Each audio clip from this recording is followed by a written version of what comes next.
campaña dunhas eleccións que tamén son fundamentais para nós. Sabedes a importancia de estar nos concellos, aquí hai moitos candidatos e candidatas ás eleccións municipais. Sabedes da importancia de estar no Parlamento Europeo, dese traballo magnífico que fixo Ana Miranda, pero por se teñamos algunha dúbida, seguramente as militantes non, pero se teñamos algunha dúbida de que tamén no Parlamento do Estado se estaba decidindo sobre o noso futuro e que polo tanto era imprescindible que Galiza estivera ali defendendo os seus intereses, digo que se alguén tiña algunha dúbida, sabe despois desta legislatura que se o Bloque non está, a voz de Galiza non se escoita.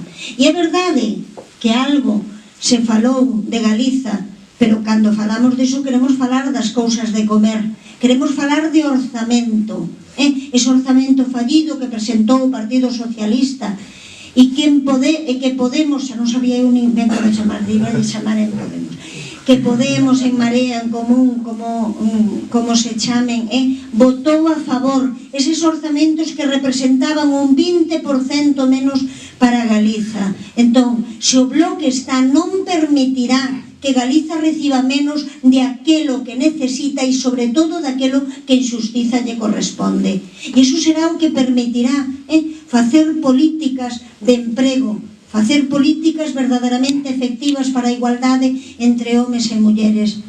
Se facemos políticas de emprego, poderemos facer, e aquí hoxe é unha alegría, vemos a bastante xente moza, que os mozos e mozas poidan quedar aquí, esa xeración que repetimos sempre, a mellor preparada, e que marcha a Alemania ou Inglaterra a facer máis rico outro país.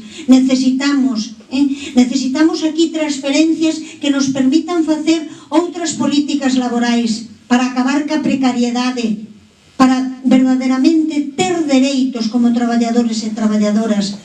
Necesitamos ter transferencias sobre as nosas infraestructuras. O que sucede ca P9 é como se agora o descubrira. Mira que non levamos anos dicindo desde o Bloque Nacionalista Galego que necesitamos xestionar desde aquí as autoestradas para acabar co que é un roubo. Por iso é necesario que cada un de nós yo diga, as que se sinten nacionalistas e as que non, que ali se está decidindo sobre nós, sobre o sector agrogandeiro e sobre a pesca, sobre a nosa industria, que ninguén leva ali que necesitamos unha tarifa eléctrica galega, que iso permitiría atraer industrias, pero tamén rebaixar o prezo da tarifa da luz para as familias. E de todo iso temos que falar ali. Nestas eleccións moita xente se encarga de decir que o único importante é parar a dereita, a extrema dereita, o trifachito, chamadelle como queirades, a ese posible goberno entre Ciudadanos, PP e esa escisión do PP.